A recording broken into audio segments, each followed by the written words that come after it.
ഇത് എല്ലാ പേഷ്യൻസും ചോദിക്കുന്ന ഒരു ക്വസ്റ്റ്യനാണ്. ഡോക്ടറെ, എത്ര സെറ്റിങ്ങിൽ നമുക്ക് റൂട്ട് കനാൽ ട്രീറ്റ്മെൻറ്റ് ചെയ്യാൻ പറ്റും?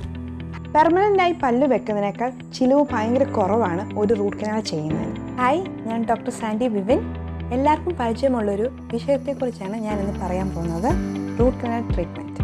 എന്താണ് റൂട്ട് കനാൽ ട്രീറ്റ്മെൻറ്റ്? പല്ലിൻ്റെ വേരിന് പഴുപ്പ് അല്ലെങ്കിൽ ഇൻഫെക്ഷൻ വരുന്ന സാഹചര്യത്തിൽ ചെറിയ മുട്ടുസൂചി പോലുള്ളൊരു ഉപകരണം വെച്ച് രക്തധമനികളും ഞരമ്പുകളും നീക്കം ചെയ്ത് അതിനെ യഥാസ്ഥാനത്താക്കുന്ന പ്രക്രിയയാണ് റൂട്ട് കനാൽ ട്രീറ്റ്മെൻറ്റ്. ഏതൊക്കെ സാഹചര്യങ്ങളിൽ നമുക്ക് റൂട്ട് കനാൽ ട്രീറ്റ്മെൻറ്റ് ചെയ്യാൻ പറ്റും? ആദ്യമായി ഞാൻ പറയട്ടെ, നമ്മുടെ പല്ലിന് 3 കവചങ്ങളാണുള്ളത്. ഒന്ന് ഇനാമൽ, അതാണ് നമ്മുടെ പല്ലിൻ്റെ ഔട്ടർ ലെയർ. 2 ഡെൻറ്റിൻ, 3 രക്തധമനികളും ഞരമ്പുകളുമുള്ള പൾപ്പ്. പല്ലിൻ്റെ കേട് ഇനാമലിലോ ഡെൻറ്റിനിലോ ആകുവാണെങ്കിൽ നമുക്ക് സാധാരണ രീതിയിലെ ഫില്ലിങ് വെച്ച് തന്നെ നമുക്ക് അടയ്ക്കാൻ പറ്റും. അതിന് വേദന ഒന്നും ഉണ്ടാകത്തില്ല. എന്നാൽ ഡെൻറ്റിനിൽ നിന്നും കടന്നു വന്ന് അത് നമ്മുടെ രക്തധമനികളിലും ഞരമ്പുകളിലും വന്നു കഴിഞ്ഞാൽ നമുക്ക് അതികഠിനമായ വേദന ഉണ്ടാകും. ആ സമയത്ത് ആ പഴുപ്പ് മറ്റുള്ള ഭാഗത്തേക്ക് വ്യാപിക്കുകയും ചെയ്യും. ഇതാണ് ഒന്നാമത്തെ സാഹചര്യം. ഇതിന് പല രോഗലക്ഷണങ്ങളുമുണ്ട്. ഒന്നാമതായി അതികഠിനമായ വേദന. രണ്ടാമതായി മോണയുടെ ഉള്ളിലേക്ക് ഭയങ്കരമായിട്ട് വീക്കം. മൂന്നാമതായി ഏതെങ്കിലും മുഖത്തിൻ്റെ ഭാഗത്ത് ഭയങ്കര ഒരു നീര്. അതുമല്ല എങ്കിൽ ഏതെങ്കിലും ആഹാര പദാർത്ഥങ്ങൾ കഴിക്കുമ്പോൾ, അതായത് ചൂടുള്ളതായോ തണുപ്പുള്ളതായോ ആഹാര പദാർത്ഥങ്ങൾ കഴിക്കുമ്പോഴുള്ള അതികഠിനമായ വേദന, അല്ലെങ്കിൽ മധുര പദാർത്ഥങ്ങൾ കഴിക്കുമ്പോഴുള്ള അതികഠിനമായ വേദന. ഇതെല്ലാം ഇതിൻ്റെ രോഗലക്ഷണങ്ങളാണ്. ഈ ഇനാമൽ കഴിഞ്ഞ് ഡെൻറ്റിനും കടന്നു വന്ന് നമ്മുടെ രക്തധമനികളിലും ഞരമ്പുകളിലേക്കും കടന്നു വരുമ്പോൾ റൂട്ട് കനാൽ ട്രീറ്റ്മെൻറ്റ് ചെയ്യുവാൻ ഡോക്ടർമാർ നിർദ്ദേശിക്കുന്നു. രണ്ടാമത്തെ സാഹചര്യം, മോണരോഗം പോലെയുള്ള അസുഖങ്ങൾ ഉള്ളവർക്ക് നമുക്ക് റൂട്ട് കനാൽ ട്രീറ്റ്മെൻറ്റ് ചെയ്യേണ്ടതായി വരുന്നു.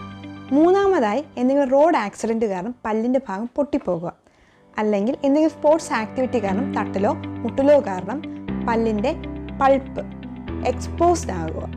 ആ സമയങ്ങളിലും നമുക്ക് റൂട്ട് കനാൽ ട്രീറ്റ്മെൻറ്റ് ചെയ്യേണ്ടതായി വരുന്നു. ചില സാഹചര്യങ്ങളിൽ ഇൻജുറി കാരണം പല്ലിൻ്റെ നിറം ചേഞ്ച് ആകും. ഈ സമയങ്ങളിലും ഡോക്ടർമാർ റൂട്ട് കനാൽ ട്രീറ്റ്മെൻറ്റ് നിർദ്ദേശിക്കാറുണ്ട്. എല്ലാ പല്ലുകളും റൂട്ട് കനാൽ ട്രീറ്റ്മെൻറ്റ് ചെയ്യാൻ സാധിക്കുമോ? എല്ലാ പല്ലുകളും റൂട്ട് കനാൽ ചെയ്യാൻ സാധിക്കില്ല.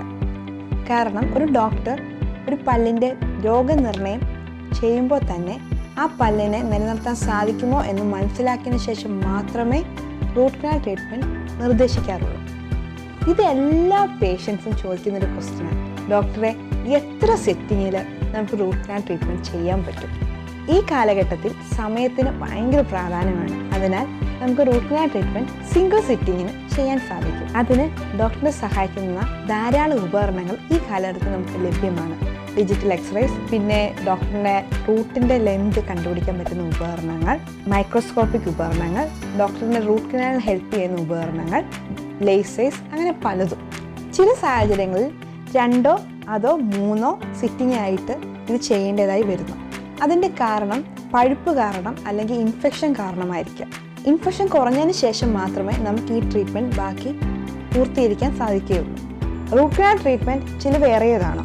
ഒരു പല്ലെടുത്തതിന് ശേഷം പെർമനൻ്റായി പല്ല് വെക്കുന്നതിനേക്കാൾ ചിലവ് ഭയങ്കര കുറവാണ് ഒരു റൂട്ട് കനാൽ ചെയ്യുന്നതിന്. അതിനാൽ യാതൊരു മടിയും കൂടാതെ ഡോക്ടർമാർ ശുപാർശ ചെയ്യുമ്പോൾ റൂട്ട് കനാലിൽ ചെയ്യുക. റൂട്ട് കനാൽ ട്രീറ്റ്മെൻറ്റിന് ശേഷം ക്യാപ്പ് ഇടണമോ? തീർച്ചയായും ക്യാപ്പ് ഇടണം. ഇതിന് ഡോക്ടർമാരുടെ ഭാഷയിൽ ക്രൗൺ എന്നാണ് പറയുന്നത്. ഒരു പച്ചക്കമ്പും ഉണക്കക്കമ്പും തമ്മിലുള്ള ഡിഫറൻസ് ആണ് ഇവിടെ റൂട്ട് കനാൽ ചെയ്ത പല്ലും സാധാരണ പല്ലും തമ്മിലുള്ള ഡിഫറൻസ്. സാധാരണ പല്ലിനേക്കാൾ ബലക്കുറവായിരിക്കും റൂട്ട് കനാൽ ചെയ്ത പല്ലിന്.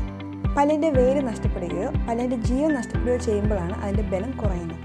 റൂട്ട് കനാൽ ചെയ്തതിന് ശേഷം വീണ്ടും വേദന വരുമോ? ഇത് എല്ലാ പേഷ്യൻസും ചോദിക്കാനുള്ളൊരു ക്വസ്റ്റ്യനാണ്. ഒരു 90% തൊട്ട് 95% വരെ റൂട്ട് കനാലിന് സക്സസ് റേറ്റ് ഉണ്ട്. ചില സാഹചര്യങ്ങളിൽ മാത്രം റൂട്ട് കനാൽ ട്രീറ്റ്മെൻറ്റിന് ശേഷവും വേദന വരാം. അങ്ങനെ ഒരു സാഹചര്യത്തിൽ നമുക്ക് റീആസിറ്റി എന്ന് പറഞ്ഞാൽ വീണ്ടും റൂട്ട് കനാൽ ട്രീറ്റ്മെൻറ്റ് നമുക്ക് ചെയ്യാൻ സാധിക്കും. നിങ്ങൾക്ക് ഈ വീഡിയോ ഇഷ്ടപ്പെട്ടെങ്കിൽ ലൈക്ക് ചെയ്യുക, ഷെയർ ചെയ്യുക. എന്തെങ്കിലും ഡൗട്ട്സ് ഉണ്ടെങ്കിൽ കമൻസായിട്ട് രേഖപ്പെടുത്തുക. ഞാൻ അതിനൊക്കെ റിപ്ലൈ ചെയ്യുന്നതായിരിക്കും.